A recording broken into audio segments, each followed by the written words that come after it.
நான் அடிச்சு சொல்லுவேங்க, இவ்ளோ டேஸ்ட்டியா ஒரு டயட் ஃபுட் சாப்பிட்டுருக்கவே மாட்டீங்க. இன்னைக்கு நம்ம டயட் ஃப்ரெண்ட்லி ரெசிபி சீரீஸில் ப்ரோட்டீன் ரிச் டயட் சாண்ட்விச்சோடைய ரெசிபி தான் பார்க்க போகிறோம்.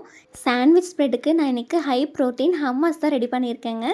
ஸோ இந்த ஹம்மஸ் செய்கிறதுக்கு வெள்ளை சுண்டலை ஓவர் நைட் ஊற வச்சு எடுத்துகிட்டு நல்லா வாஷ் பண்ணி குக்கரில் சேர்த்து தண்ணியும் உப்பும் சேர்த்து 3 விசில் விட்டு நல்லா வேக வச்சு எடுத்துக்கோங்க. இப்போ இந்த சுண்டல் நல்லா சூடானதுக்கப்புறம் மிக்சர் ஜாரில் சேர்த்துட்டு ஹாஃப் லெமன் ஜூஸ், ஒரு பல் பூண்டு, 1 ஸ்பூன் சீரகம், 2 டேபிள் ஸ்பூன் தயிர், 1 டேபிள் ஸ்பூன் ஆலிவ் ஆயில் வேணும்னா நீங்கள் சேர்த்துக்கலாம். கூட வேக வச்ச தண்ணியும் சேர்த்து நல்லா அந்த மாதிரி அரைச்சி எடுத்துக்கோங்க. கார்னிஷிங்க்கு கொஞ்சமாக ஆலிவ் ஆயில், வரமிளகாத்தூள் சேர்த்திங்கன்னா ஹம்மஸ். ஸ்டஃபிங்க்கு நான் இன்றைக்கி எக் புர்ஜி பண்ணியிருந்தேன். உங்களுக்கு என்ன ஸ்டஃபிங் வேணுமோ நீங்கள் பண்ணிக்கலாம். இப்போ வீட் ப்ரெட்டை நெய் ஆயிலெலாம் சேர்க்காமல் சும்மா லைட்டாக டோஸ்ட் பண்ணி எடுத்துக்கோங்க.